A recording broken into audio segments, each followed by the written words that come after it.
Interview weekend was so much more than I ever expected. Interview weekend was kind of a blur for me. The first thing I remember was being on the plane and looking out the window and seeing mountains. All of what was below me was covered with snow. Honestly, I was in shock. I couldn't believe, like, wow, this is happening. I went through the application process. I was invited for an interview. And being from Indiana, where it's pretty flat, I was like, whoa, I'm definitely not anywhere I've been before. There was a lot going on, a lot of people, and a lot of hopes, and a lot of telling people why I wanted to be here, and like, I can't believe I'm here. I can't believe I'm gonna do this. I'm super nervous. My hands are sweaty. Mine was kind of similar, but I was just like, oh my god, it's snowing here. I remember it being really cold and snowy. It was cold. It was very snowy. It was so cold. I was driving through the mountains of Vermont and I get stuck in a snowstorm. And luckily I had a friend in HESA who I was able to call. As soon as you got here, you were greeted at the door with everyone coming to help you move your bags in, even if it was just one bag, but helping you move it in. And then minute to minute, there was someone walking you to another place, knowing where you were. While the University of Vermont is highly competitive, I felt like I was there with colleagues. I felt like I was there with people who I really genuinely admired, and I admired them for their kindness, and I admired them for their dynamism.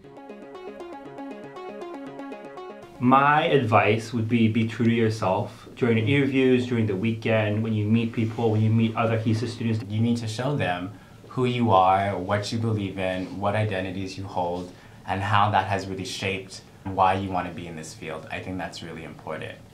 You know, they may come from different institutions, they may come with different experiences, but so do I. And so reminding yourself about that self-confidence, about the work that you've put in.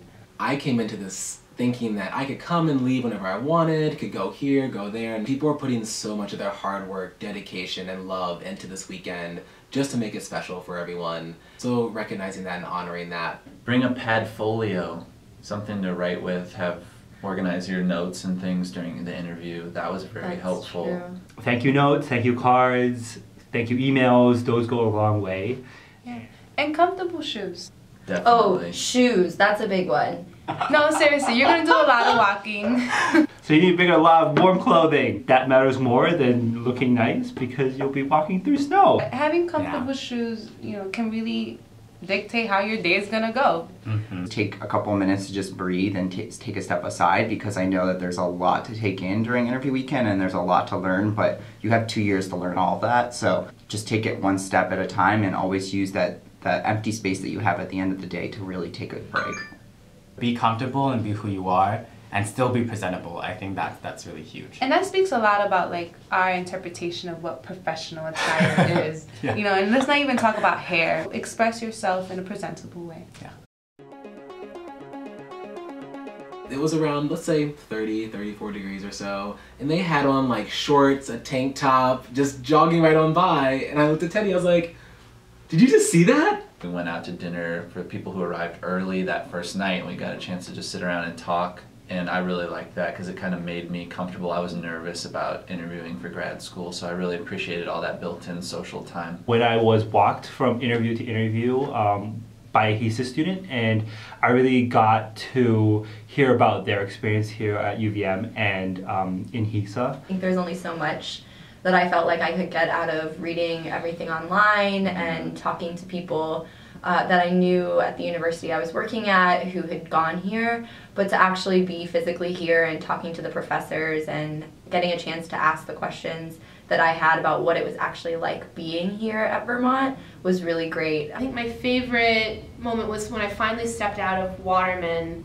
I genuinely, no heart against brain, all of me would really love to be a part of this. Having lunch at the Waterman Manor with some of the people who work in student affairs and also with other candidates, so that was really nice. Oh, I walked out onto the lake. I walked down to Lake Champlain when it was frozen. Oh, you're in Vermont, it's cold there. Like, to me, that was like the distilled down, this Vermont moment that you walk on a frozen lake. At the very end, we walked outside and all the lights were kind of like illuminating the string lights along Church Street.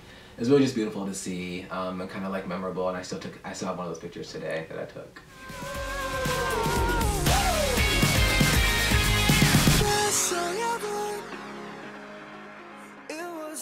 I'm Graham Davis. And I'm Leanne Booth Thanks for tuning in to UVM News.